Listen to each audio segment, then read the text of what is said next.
1870 সালে বিক্রমপুরে দেশবন্ধু চিত্তরঞ্জন দাসের জন্ম হয়েছে।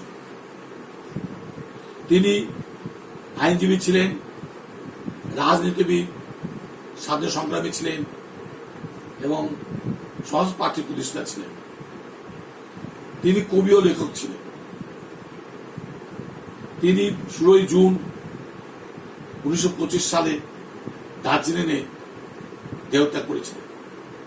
তখন রবীন্দ্রনাথ দেবের সম্বন্ধে বলেছিলেন, এনেছিলে সাতগড়ে মৃত্যুর প্রাণ, মরণে তাই তুমি করে গেলে দাও। এবং সুভাষচন্দ্র বসু দেবের সঙ্গে বলেছিলেন, I have found my leader and I mean to follow him. তিনি অনেক কবিতা লিখেছিলেন, তার থেকে আমি একটি কবিতা অন্তিমে পাঠ করছি। নিবে গিয়েছে হাসি, শুকিয়ে এসেছে ফুল, নিষ্পপ জীবন আজি, মৃত্যু একিরে ভুল। যৌবন চলিয়া গেছে, সময় গিয়েছে তার, চলাচলে ছেয়ে গেছে পরাণে অন্ধকার। বধূ নাই, বাসি নাই, বৃন্দাবন তাও নেই, অন্তরে সাপগুলি পুড়িয়া গিয়াছে ছাই। আজ শুধু স্মৃতি শ্মশানে কুসুম সম, পুরাতন জীর্ণ গিয়ে প্রদীপ মলিন প্রদীপ মম। মৃতরবি কর রেখা, শস্য ফুল সঙ্গে তার, জীবন ভরিয়া মর, কাঁদে অন্ধ হাহাকার।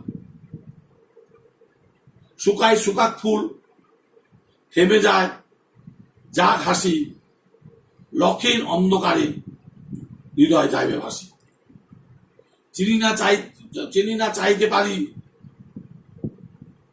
বসন্ত পুষ্প রানী, ঢেলো না শ্রবণে তব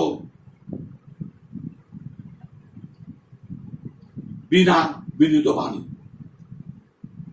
জেলো না জীবনে আর তোমার সোনার বাতি, আছে প্রাণে থাক থাক আমার আধার রাতি।